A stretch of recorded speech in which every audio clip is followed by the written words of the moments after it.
Hello guys, నేను ఇప్పుడే Raja Saab movie చూశాను. నాకు మూవీ నచ్చింది. సో ఇప్పుడు నేను జనరల్గా కంపేర్ చేయాలి అంటే రాధేశ్యామ్ మూవీ కంటే ఆదిపురుష్ మూవీ కంటే చాలా బాగుంది. విఎఫ్ఎక్స్ టర్మ్స్లో చూసినా కానీ, స్టోరీ పాయింట్ ఆఫ్ వ్యూలో చూసినా కానీ చాలా బాగుంది. ఇప్పుడు మనం ప్రిలీజ్ ఈవెంట్లో చూసాం, మారుతి అన్నాడు, నేను నా అడ్రస్ ఇస్తున్నాను, సినిమా నచ్చకపోతే నా ఇంటికి రావచ్చు అని.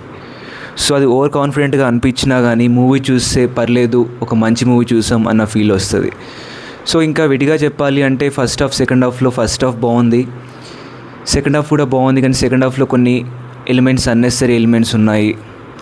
ఎట్ ద సేమ్ టైం మనం అనుకున్నట్టు స్టోరీ వెళ్ళదు. ఇంకోటి ఏంటిదంటే ఈ మూవీలో చెప్పాలి అంటే స్పెషల్గా సాంగ్స్ గురించి చెప్పాలి అంటే కొన్ని సాంగ్స్ బాగున్నాయి చూడడానికి. ఫస్ట్ సాంగ్ బాగుంది. కొన్ని సాంగ్స్లో పదాలు చాలా కష్టంగా ఉన్నాయి, తెలుగు పదాలు సరిగా వినిపించట్లేదు, అదొక ప్రాబ్లం. ఇంకా తమన్ బీజిఎం, ఇప్పట్లో సినిమాల్లో మనకు బీజిఎం అనేది చాలా ఇంపార్టెంట్. బీజిఎం చాలా బాగుంది క్లైమాక్స్లో కూడా. ఇంకా యాక్టింగ్ పరంగా చూస్తే ప్రభాస్ రీసెంట్ మూవీస్లో బెస్ట్ యాక్టింగ్ అని చెప్పొచ్చు. ఎస్పెషల్లీ క్లైమాక్స్ పోర్షన్ ఉంటుంది ఒక 30 మినిట్స్లో, అక్కడ చాలా బాగా చేశాడు అని చెప్పొచ్చు. సో ఇది ఓవరాల్గా మూవీ చూడొచ్చు.